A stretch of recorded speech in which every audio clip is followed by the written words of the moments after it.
Now, as I said, I want to make sure that you guys heard everything, as a framework, because trading is actually a framework, right? It has to come with all this. Fundamental analysis, you gotta be good if you are an investor, because you want to screen the best out, right? Imagine now, there are also a technician out there, right? People who are really doing technical, they say, okay, I don't need to know fundamental, I read technical chart and trade technical chart only. If you don't know fundamental, you trade technical chart, what if the chart looks good, but the chart comes from a penny stock that may go past in, let's say, over? How do you don't know, right? Number one rule of a professional trader is capital preservation. I'll show you some of you. Capital preservation over profit.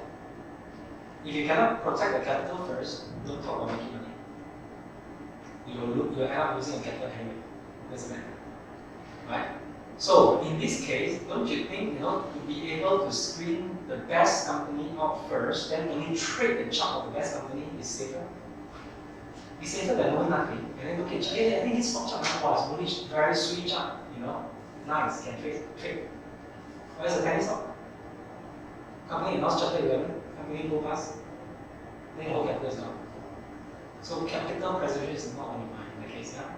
So not the professional trader who are thinking. Right? So I always believe you always need to have fundamental analysis on your mind.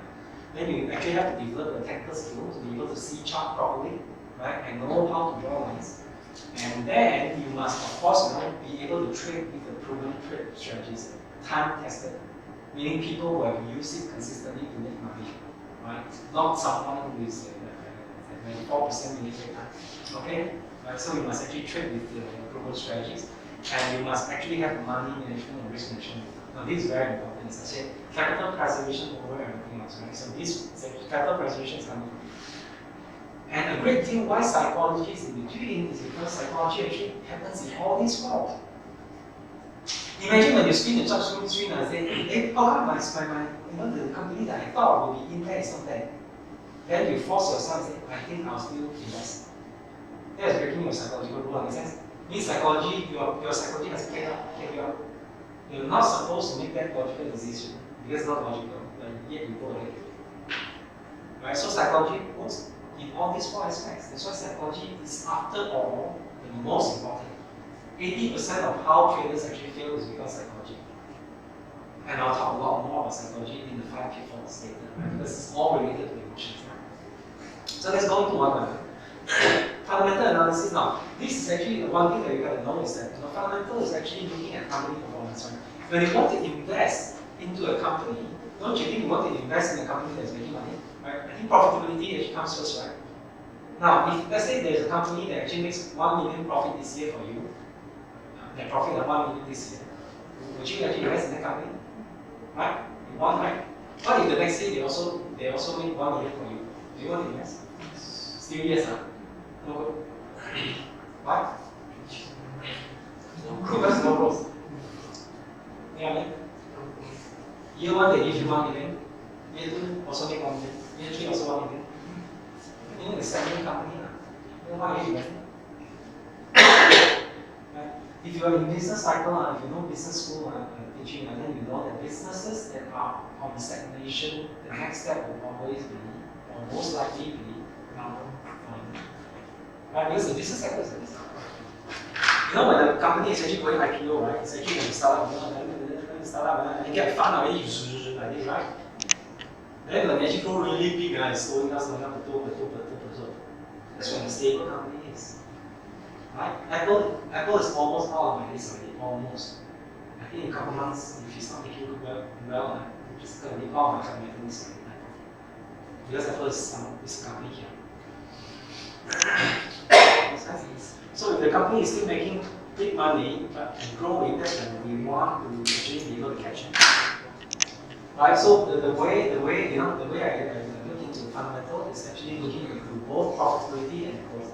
If the company is profitable but it's not growing, it's not good. If the company is growing but it's actually always losing money, also not good. Make sense? Right, so these two must be hand in hand. Okay, so this is how I look at it. Now also, you need to know that fundamental analysis, there's a fundamental assumption as well. Right? You need to understand that stock price actually fluctuates because of supply and demand forces. It's a free market. No one can combine it. For example, you cannot say that Apple, no, I'm all in town, and my company is so good, so good, so good, and because of that, my demand on my stock price is $300 right now per share. Cannot. Can Steve Jobs or can this Tim Cook actually command it now? $300 per share? Cannot, right? Why? Because it's free market.